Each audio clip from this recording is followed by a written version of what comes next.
Faça um excelente dia. Eu sou Fábio Marques e esse é o programa Cá Entre Nós. Convido você a vir comigo pelos próximos 30 minutos deste sábado incrível para juntos extrairmos reflexões que nos aproximem ao ideal humano através da expansão de consciência em prol do coletivo. Cá entre nós hoje está o psiquiatra, professor de psiquiatria da Universidade Anhembi Morumbi, Davi Souza Lima.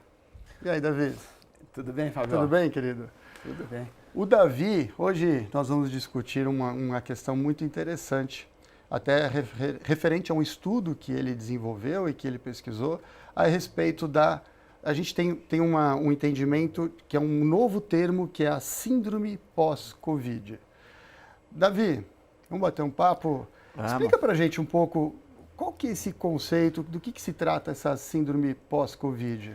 Então, antes só para esclarecer, eu não desenvolvi um estudo em relação a isso. Eu estudo bastante, né, leio bastante sobre isso, mas não participei de nenhum estudo clínico assim. Então, o que eu vou relatar aqui para vocês é a minha experiência de estudo mesmo, de leitura, né? A síndrome pós-Covid, o que é, Fabio? Ela é o que a gente percebeu em relação à Covid-19? É uma doença que, na verdade, ela é uma doença multissistêmica. No início, até as pessoas achavam que é um problema só pulmonar e a questão estaria só no pulmão. E a gente sabe que não é. Hoje, vários órgãos são afetados quando a pessoa tem a Covid-19 e a grande questão e a grande discussão que existe hoje é em relação às sequelas que podem acontecer depois que a pessoa teve a Covid-19. Né? E essas sequelas podem acontecer em vários órgãos, como eu disse, não só do ponto de vista psiquiátrico, mas do ponto de vista neurológico, do ponto de vista cardiológico, do ponto de vista pulmonar, renal, vascular, enfim. Então, essa é uma discussão muito grande que a gente está atento hoje. E quando você fala assim, não só sob o ponto de vista psiquiátrico, é porque sob o ponto de vista psiquiátrico e a questão da saúde mental, extremamente afetada também. Ela faz parte desse contexto da síndrome pós-Covid. Ela também faz parte dessa... Ela está alocada lá como uma das consequências dessa síndrome pós-Covid? Exatamente. Do ponto de vista psiquiátrico, né, que é a minha área, então eu falo com mais naturalidade, o que a gente vê, né? As pessoas que tiveram...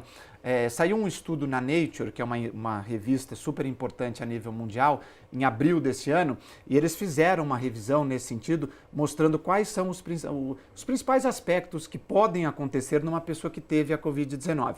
Do ponto de vista psiquiátrico, os estudos mostram que até 80% das pessoas podem evoluir com essas sequelas pós-Covid, né, desenvolvendo essa síndrome. O que acontece do ponto de vista psiquiátrico, principalmente? Então, se a pessoa já tinha uma propensão a ter um quadro depressivo, muitas vezes essa depressão ela piora, os sintomas se exacerbam, a questão de ansiedade também, né? Às vezes a pessoa tinha uma ansiedade que era normal, que não era nada patológico e transforma-se muitas vezes num transtorno de ansiedade, vira uma doença. As questões da insônia aumentam muito para algumas pessoas depois que tiveram a Covid. Existe uma discussão até em relação ao transtorno de estresse pós-traumático, porque o que acontece? As pessoas que tiveram principalmente Covid grave e às vezes ficaram hospitalizadas, ficaram entubadas ou ficaram dentro de uma enfermaria junto com outras pessoas ali, que, né, eventualmente a pessoa estava numa enfermaria e a pessoa que estava do lado dela, às vezes faleceu e ela acorda no outro dia e a pessoa que estava do lado morreu. Então, o transtorno de estresse pós-traumático está muito ligado a esse aspecto de que após você ter vivenciado uma situação real de morte, você começa a ter esses flashbacks, então a pessoa não consegue dormir, a todo momento vem esse pensamento na cabeça da pessoa, será que eu vou morrer, será que vai acontecer alguma coisa comigo e tudo mais? Então, mexe de uma maneira muito ampla com a saúde mental das pessoas. E mesmo quem, por exemplo, não tinha uma propensão, eu sou Fábio, eu não tinha nenhuma propensão à ansiedade, pelo menos não tinham sinais disso, e aí, no meio da Covid, pode ter despertado isso também, e aí sim ter acarretado em mim algumas questões relacionadas a um problema sistêmico entre mental e até, né, na questão patológica mesmo, relacionados ao corpo. Isso surgiu na Covid, também é possível, ou seja, não que eu tivesse uma propensão, mas que tenha despertado durante a Covid. Exatamente. Isso acontece, faz parte desse sintoma de uma síndrome pós-Covid também. Pode acontecer, e pode acontecer, a gente está falando do ponto de vista psiquiátrico, mas como eu disse, pode acontecer do ponto de vista cardiológico, a pessoa ficar com problemas cardíacos depois de ter a Covid, pode ficar com problemas pulmonares, então muito frequente às vezes a pessoa subiu uma escada normalmente, daí depois de que teve a Covid não consegue mais subir uma escada, fica muito cansado, enfim. E do ponto de vista psiquiátrico, às vezes a pessoa não tinha nada, ela era normal assim do ponto de vista de saúde mental e começa a desenvolver esses aspectos. Você me lembrou, eu estava falando com uma otorrina uma vez, e ela me falou que o fato de você perder o olfato, você ter essa sensação de quase que você comer, você perdeu o olfato, perder a sensibilidade toda de saborear uma comida, muitas pessoas apresentaram quadros de depressão por conta disso. Ela me relatou isso no consultório dela e eu fiquei realmente bastante impressionado aí com esse testemunho dela, prático, né? Lógico que ela tem uma amostragem suspeita, porque ela só vê aquilo. E eu lembro que foi até durante o ápice da primeira onda, eu estava ali, conversei com ela e falei, nossa, eu nem imaginava que você perder paladar e perder o olfato te traria tantas consequências no seu padrão mental a ponto de ter quadros de depressão por conta disso. A depressão hoje, dentro da psiquiatria, é uma doença assim, extremamente frequente, né? Tem uma prevalência muito, muito grande. E a depressão ela se caracteriza por alguns sinais e sintomas. Normalmente a pessoa, quando ela está deprimida, o que acontece? Ela começa a ficar triste, desanimada, sem vontade de fazer as coisas, perde a energia, perde o prazer em fazer as coisas por pelo menos 15 dias seguidos, a maior parte do tempo. Claro que isso gerando um sofrimento e um prejuízo funcional grande para ela. Quando você tem, né, uma alteração tão importante, né, em relação ao que a gente sente, o olfato, isso mexe, né, não só na estrutura física, mas na estrutura mental. Então, isso eventualmente pode ter uma repercussão no mundo mental também. Então, é interessante isso. E a questão dessa síndrome, a gente ter alguns quadros de depressão, ansiedade. Nesse período que a gente está passando, houve um aumento de um quadro que se manifesta de forma mais silenciosa do que fora da pandemia, porque eu tenho relatos de pessoas que falam assim, olha, sempre quando você tiver determinados sinais, significa que você pode estar desenvolvendo um quadro de ansiedade ou depressão de uma forma silenciosa. Mas me parece que durante a pandemia, talvez por um estado de alerta, um estado de emergência, que a gente quase que ligou para poder passar por esse período, será que a gente mascarou mais? Eu falo a gente, porque estamos todos nesse jogo evolutivo e de repente até eu esteja também passando por isso e de uma forma silenciosa a gente não saiba. Essa forma silenciosa, ela ficou mais camuflada na Covid e talvez isso faça parte desse quadro de síndrome pós-Covid também e que é um quadro de atenção, de alerta. O fato de ele estar crescendo silenciosamente esse quadro de alguma deficiência na saúde mental. Eu acho que tem dois pontos aí. Tem a própria pandemia em si, né, principalmente quando a gente estava na primeira onda e na segunda onda, né, que foi agora em abril, maio, junho desse ano. Na segunda onda a gente chegou a ter 4.000 pessoas morrendo no Brasil. Isso é um número assim, é impressionante, porque 4.000 pessoas são quase 15 Boeings caindo por dia. É uma coisa assim que não dá para pensar. Né? O fato da gente estar vacinando, o Brasil é um país que tem uma aceitação boa em relação à vacinação, então a gente está passando um momento muito bom, mas não é para a gente abaixar a guarda. Então tem a questão, eu acho que tem dois pontos aí.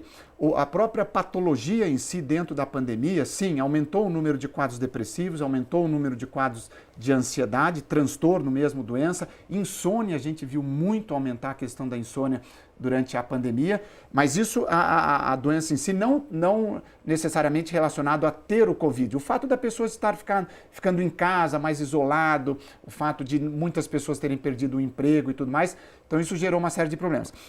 Agora, quando a pessoa tem a Covid, seja leve, moderada ou grave, a chance de desenvolver a síndrome pós-Covid é grande. Daí, são os sintomas que a gente falou de certa maneira que podem acontecer também. Mas a gente meio que ficou durante um período muito grande desenvolvendo um ato heróico, procurando ficar forte, procurando se mostrar pelo menos presente ali, firme na situação, até muitas pessoas com famílias, com muitas pessoas dentro de casa, com situações financeiras até abaladas, convivendo com a questão da morte. Todo dia você ligando a televisão, ouvindo notícias nas redes sociais, morte, morte, morte, morte. Pela primeira vez a gente teve que, de forma coletiva, ter contato com a finitude da vida como alguma coisa tão presente. Tudo isso gerou um impacto e é como se fosse um tumor. É um tumor silencioso, um tumor mental silencioso que vai correndo, que vai desenvolvendo na sua mente e ele não se manifesta de uma forma tão clara e tão evidente e de repente ele pode vir e desaguar de uma hora para outra e de repente você tem ali sinais. Existem sinais que indicam que você pode estar passando por um período de pré-depressão, pré-ansiedade. Existem alguns sinais nesse sentido, Davi? Existe sim. Na psiquiatria, a gente costuma dizer que o mais comum é o mundo mental, ele trabalha num aspecto de processo. Então, não é muito comum de uma hora para outra a pessoa mudar repentinamente. O mais comum é, às vezes, você não percebeu uma mudança de comportamento, porque às vezes a pessoa mascarou e tudo mais, mas a pessoa vê, quando ela entra num quadro depressivo, não é que hoje a pessoa está super bem e amanhã a pessoa entra numa depressão. Ela vai lentamente mostrando sinais de que ela não está bem e entra num quadro depressivo. Os quadros mais agudos, às vezes se você tem um transtorno, um traumatismo crânioencefálico, tem um AVC e isso tem uma repercussão psiquiátrica, aí normalmente é mais rápido. Agora, quais são os sinais? Normalmente, você acaba percebendo na pessoa alterações de comportamento e de funcionamento. Então, se você conhece bem a pessoa, você começa a ver que, olha, aquela pessoa, ela brincava, ela fazia assim, era uma pessoa mais leve, mais tranquila, agora está mais carrancuda, mais nervosa, mais estressada, mais irritada, mas não é um dia. Você, olha, é um dia, 2, 3, você começa a ver um padrão de comportamento. Essa mudança normalmente mostra de que algo do ponto de vista mental não está legal e pode ser uma doença. E o caminho para isso é fundamental. Existe uma lenda, né, um mito, isso a respeito do psiquiatra. A gente faz, é muito comum a gente, vamos fazer aqui uma terapia com floral, legal, todo mundo fala, vamos fazer uma terapia, estou fazendo aqui alguma coisa relacionada à melhoria de vida através de alguma composição holística, fazendo acupuntura, todo mundo comenta. Até o psicólogo, alguma terapia assim, as pessoas falam, olha, legal, estou fazendo terapia. Agora, dificilmente as pessoas falam que precisam ir a um psiquiatra. Existe ainda esse mito. As pessoas precisam tirar isto da mente delas, ou da neuroassociação de que um psiquiatra é porque eu estou beirando a loucura. Isso daí tem que encerrar, acabar, porque é fundamental conversar com o psiquiatra, que o psiquiatra não é só aquele que vai chegar e vai te receitar um medicamento que você vai ficar totalmente em letargia e fora da realidade. Existe todo um cuidado, existe toda uma calibragem de acordo com o quadro da pessoa para ajudar ela a retomar a vida dela, ela se inserir novamente no quadro, na percepção de realidade. Então é fundamental que ela vá procurar um psiquiatra nesse sentido, sem preocupação de que ela está ficando louca. Exatamente. É bom desmistificar isso. Não, né? É bom desmistificar porque assim, a psiquiatria é uma especialidade médica, né? Então, para quem está nos ouvindo, assim, para um médico se dizer psiquiatra, ele tem que fazer 6 anos da faculdade de medicina e depois mais 3 anos de residência médica em psiquiatria. Então, para ser psiquiatra, você tem que estudar 9 anos. Depois você presta uma prova, né, de título, você faz a residência e você tem que continuar. Medicina é uma área que você tem que estudar a vida inteira, não tem como você fugir disso. Mas a questão do preconceito existe. Talvez dentro da medicina, a psiquiatria seja a área onde tem mais preconceito. Mas diminuiu muito nos últimos anos. Eu acho que as pessoas, o próprio fato da imprensa estar levantando mais essas ideias e discutindo mais, melhorou. Mas até a gente estava conversando, né? Por exemplo, tem estudos mostrando que o TOC, por exemplo, o transtorno obsessivo compulsivo, muitas vezes demora-se 10 anos para se fazer esse diagnóstico, porque a pessoa que tem o problema, muitas vezes ela fica postergando, não, isso é normal, isso é aquilo, babá, e fica meio que com vergonha de ir e conversar, e aí fica sofrendo e não busca ajuda. Não, eu tenho só simples manias, não é nada disso, não é nada sério, ainda não é. Exato. Não quer falar que tem a patologia, que tem aquela doença que precisa de um tratamento um pouco mais robusto com a sua mente, com algumas coisas químicas para poder trazer para o equilíbrio novamente. Acho que nesse momento pós-Covid, a síndrome pós-Covid, que nos desperte a tirar esse preconceito, que a gente consiga ficar no entendimento de que a psiquiatria é algo importante, complementar e que deve fazer parte da vida das pessoas. Eu vou pedir um intervalo agora de 2 minutos, enquanto isso vocês, por favor, fiquem com essas reflexões. No próximo bloco, nós vamos falar agora quais são as alternativas, soluções e dicas para que a gente possa passar por essa síndrome pós-Covid de uma forma mais salutar. Até já!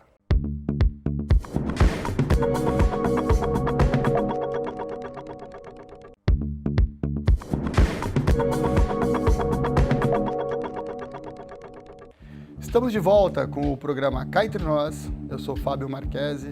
Hoje estamos conversando com Davi Souza Lima. Ele é psiquiatra, professor da Universidade AMB Morumbi de Psiquiatria. Estamos falando a respeito da síndrome pós-Covid. No primeiro bloco, ele deu um apanhado geral, discutimos a respeito do que viria a ser a síndrome pós-Covid e algumas consequências disso nas pessoas. Só um esclarecimento, a síndrome pós-Covid, ela é direcionada para quem teve Covid, tá? Para quem teve a doença e as consequências decorrentes disso.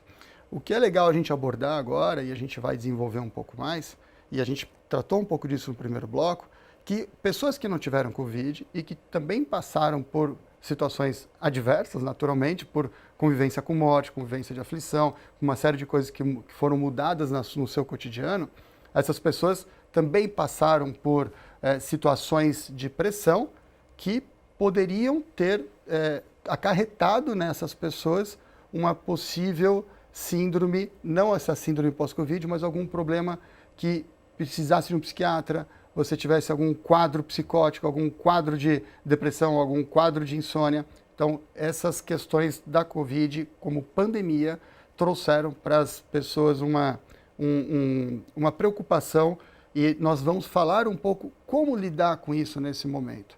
Como a gente se precaver neste momento que estamos passando por essa fase final de pandemia, como a gente trabalhar no seu padrão mental, no seu padrão comportamental, valores, para a gente criar um fator protetivo, né, Davi, que a gente possa se precaver dessas situações trazidas pelo Davi, que são situações que aumentaram bastante.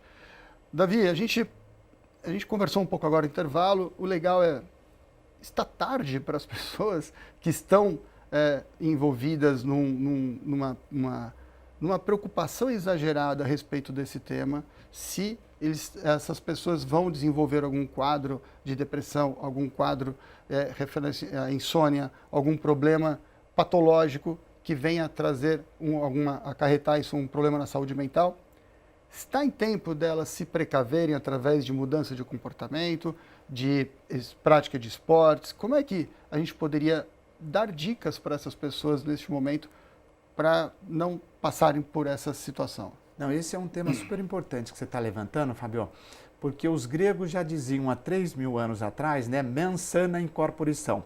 Na verdade, a nossa estrutura mental e a nossa estrutura corporal é um sistema só. O nosso corpo está extremamente ligado com a nossa mente e a nossa mente está extremamente ligada com o nosso corpo. Então, uma coisa que é super importante para você manter a sua saúde mental é você manter a sua saúde corporal. Se o seu corpo está bem, a chance da sua cabeça estar bem é maior. Então, a prática de exercício físico é fundamental. As pessoas não podem deixar de fazer exercício físico. A Organização Mundial de Saúde diz que para uma pessoa não ser considerada sedentária, ela tem que fazer 30 minutos de exercício pelo menos todo dia. E as pessoas, às vezes, elas têm a ideia de que, não, fazer exercício eu tenho que ir para uma academia, eu tenho que colocar... Às vezes, ela andar 30 minutos, se ela vai comprar o pão na padaria de manhã, ela leva 10 minutos para ir e 10 minutos para voltar, ela já andou 20, né? Se ela vai buscar o filho na creche e é 5 minutos para andar, mas andou meia hora. Porque as pessoas hoje, elas estão muito paradas. Então, do ponto de vista estrutural, é super importante a gente criar essas mudanças, não só de atividade física. Hoje tem as técnicas de meditação, mindfulness. Se a pessoa, né, tem uma estrutura e quer fazer, às vezes fazer uma psicoterapia, fazer uma terapia para tentar se entender melhor. Enfim, buscar alternativas e principalmente refletir no que ela gosta de fazer, porque quando você está fazendo coisas que você gosta, isso, né, libera uma série de substâncias no seu corpo que geram bem-estar, faz você se sentir bem e a tendência é que você fique bem do ponto de vista mental. E esse bem-estar acaba criando uma camada protetiva para diminuir a sua vulnerabilidade tanto para as questões patológicas relacionadas a vírus, também para as questões de saúde mental. Sem sombra de dúvida. Hoje tem trabalhos mostrando que, por exemplo, o fato de você estar com uma boa saúde mental, então se você não está deprimido, você não está ansioso, você está dormindo bem, o sono é uma das coisas mais importantes que tem para o ser humano. Isso, inclusive, melhora o seu sistema imunológico. Né? Quem dorme bem, hoje a Organização Americana de Sono, ela diz que um adulto tem que dormir em média 8 horas por noite. Né? Então, essa é a média. Né? Pode dormir um pouquinho menos, um pouquinho mais. Se você parar para pensar, 8 horas por noite, se você fizer uma continha básica, né? Uma pessoa que vive 90 anos, ela passa 30 anos dormindo. Né? Porque é um terço do dia, né? Então é muita coisa. E as pessoas estão menosprezando o sono hoje, achando que dormir é perda de tempo, que não, vou assistir o seriado no Netflix, e isso e aquilo. E a gente está vendo uma série de problemas. Então, uma das coisas que é fundamental é dormir bem. Legal, então você tem que dormir bem, fazer exercício físico, cuidar da saúde mental através de uma meditação, por exemplo, buscar alternativas. Eu sempre ouvi falar que para você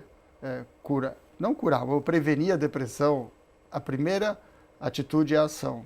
Então não fique em casa, não pare, não fique numa letargia, vá para um supermercado, vá fazer alguma coisa, que é o primeiro passo, você se sentir útil, isso vai te traduzindo como o fato a composição, o contexto de ser utilitário, você se sentir encaixado como uma pessoa útil para o sistema, isso te ajuda a trazer um equilíbrio. Então não é só você ir para fazer uma meditação, você tem que fazer uma atitude integrativa comportamental. E também, principalmente, a questão de como você faz. Então não é só você ir ao supermercado, não é só você ter uma ação, mas se você tiver uma ação condizente, com uma proximidade ao bem-estar humano, pensar no próximo, pensar no coletivo. Então eu vou no supermercado, mas eu me aproximo mais do próximo, pensando naquilo que ele precisa. Ao pensar naquilo que ele precisa, isso também cria um fator protetivo para mim, para eu prevenir de uma possível depressão. Pensar no próximo, ter esse comportamento de empatia, se colocar no lugar do próximo, ver o que ele precisa, antecipar. Isso tudo ajuda, não ajuda? Ajuda. Esse ponto que você tocou é fundamental, porque o ser humano ele precisa de se conscientizar que nós somos animais, nós somos mamíferos. Né? Uhum. E você não vê nenhum mamífero na Terra parado. Se você pegar uma baleia, se você pegar um gato, um cachorro, um leão, eles não param o tempo inteiro, eles estão andando, eles estão correndo, eles estão caçando. O ser humano ele acha que ele pode sentar numa cadeira às 8 horas da manhã e ficar sentado até às 20 horas, sem andar às vezes 50 metros num dia e acha que está tudo bem. E aí a gente vê os problemas de saúde mental e os problemas relacionados à saúde física também. O próprio Darwin, né, você citou a questão da evolução, o Darwin falava que as pessoas que vão sobreviver no mundo não são as mais fortes, são as mais adaptadas. Uhum. Né? Então você tem que se adaptar ao que está acontecendo e tomar as atitudes que são as mais salutares para você e fazer isso. E fazer exercício é algo que é fundamental. É legal essa contribuição. A gente tem, o reino animal faz parte da gente. Né? Uhum. Então a gente aprende com o reino animal também, usando como base ou como referência, se eles estão constantemente agindo, se eles estão constantemente traduzindo o papel deles como reino animal. A gente, como reino hominal, como ser humano, com uma composição entre os reinos todos que fazem parte da gente, com mineral, vegetal e animal, é legal a gente aprender com esses reinos e cada um cumpre o seu. O reino vegetal, ele cumpre o dele, o mineral cumpre o dele, o animal cumpre o dele. Claro. O interessante que é o nosso despertar, acho que nessa Covid, nessa pandemia, tá na hora de a gente também fazer o nosso papel, a gente se encaixar no nosso reino nominal, a gente ser humano. Então, com isso, a gente traduzir em virtudes, a gente começar a ter buscar e conquistar o livre-arbítrio, então ter a inteligência no sentido de interegilis. Então, você ser uma pessoa que pode escolher entre as opções aquilo que é melhor dentro de um parâmetro de ser humano, de um direcionamento para a evolução. pensando no próximo, pensando no coletivo. E aí a gente encaixa também no ser humano, no nosso reino, e a gente faz essa composição onde cada um cumpre o seu papel da forma como os outros reinos cumprem também. Isso vai nos trazer também um fator protetivo. Então, acho que a contribuição que você trouxe, que foi muito boa, é devemos sim cuidar das nossas ações pensando no coletivo, pensando no próximo. Isso vai nos trazer uma composição protetiva. Com certeza. Uma vez eu vi uma palestra do Newton Bonder, que é o rabino, né? E ele colocou muito essa questão, né, de você ajudar o próximo, né? Ele deu até um exemplo uma vez, você está num semáforo em São Paulo, né? Parado no trânsito e vem às vezes aquela pessoa num carrinho de rolemã que não tem as duas pernas e vem e pede alguma coisa para você e tudo mais. Quem que é o loser e quem que é o vencedor ali, né? Porque o cara tá às vezes parado com uma Mercedes-Benz e o outro tá pedindo dinheiro ali, o outro no sentido de que é uma pessoa, né? Mas o fato de você ajudar, a maioria das pessoas não ajuda, a maioria das pessoas nem abre muitas vezes, até por medo, né, de eventualmente acontecer alguma coisa. Mas quando você tem essa atitude proativa no sentido de ajudar o outro, o maior beneficiado não é o outro, é você mesmo. Porque você leva, quando você faz isso, gera uma série de alterações dentro de você. Claro, quando você faz isso de forma genuína, traz uma série de alterações físicas e mentais e fisiológicas no seu corpo que geram bem-estar. Isso é comprovado, por exemplo, a questão do trabalho voluntário. O trabalho voluntário, muitas vezes, quem é o maior beneficiado é quem está fazendo o trabalho voluntário. Porque a pessoa vai lá no hospital, está ajudando outras pessoas, ela se sente bem, ela se sente proativa, ela se sente... O outro, claro, o doente que está lá e tudo mais, é beneficiado também. Mas as alterações que geram quando você está ajudando o outro, quando você está trabalhando em prol do coletivo, é fantástico. Então, incrível. Essa visão que você está falando é... Davi, muito obrigado pela sua contribuição, pelo esse papo incrível que nós tivemos aqui hoje. Tenho certeza que as pessoas que nos assistiram vão ficar muito gratas com a sua participação e com a sua contribuição para ajudá-los a passar por esse período de tamanho desafio. Muito obrigado, querido. Obrigado, eu que agradeço o convite.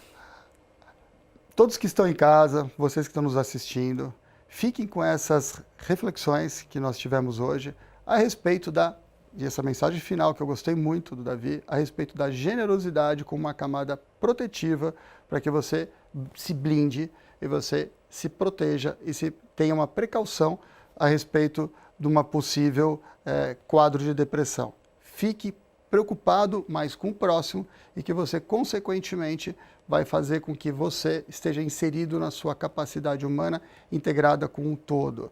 Sempre pensando no todo, você vai, consequentemente, cuidar de si mesmo.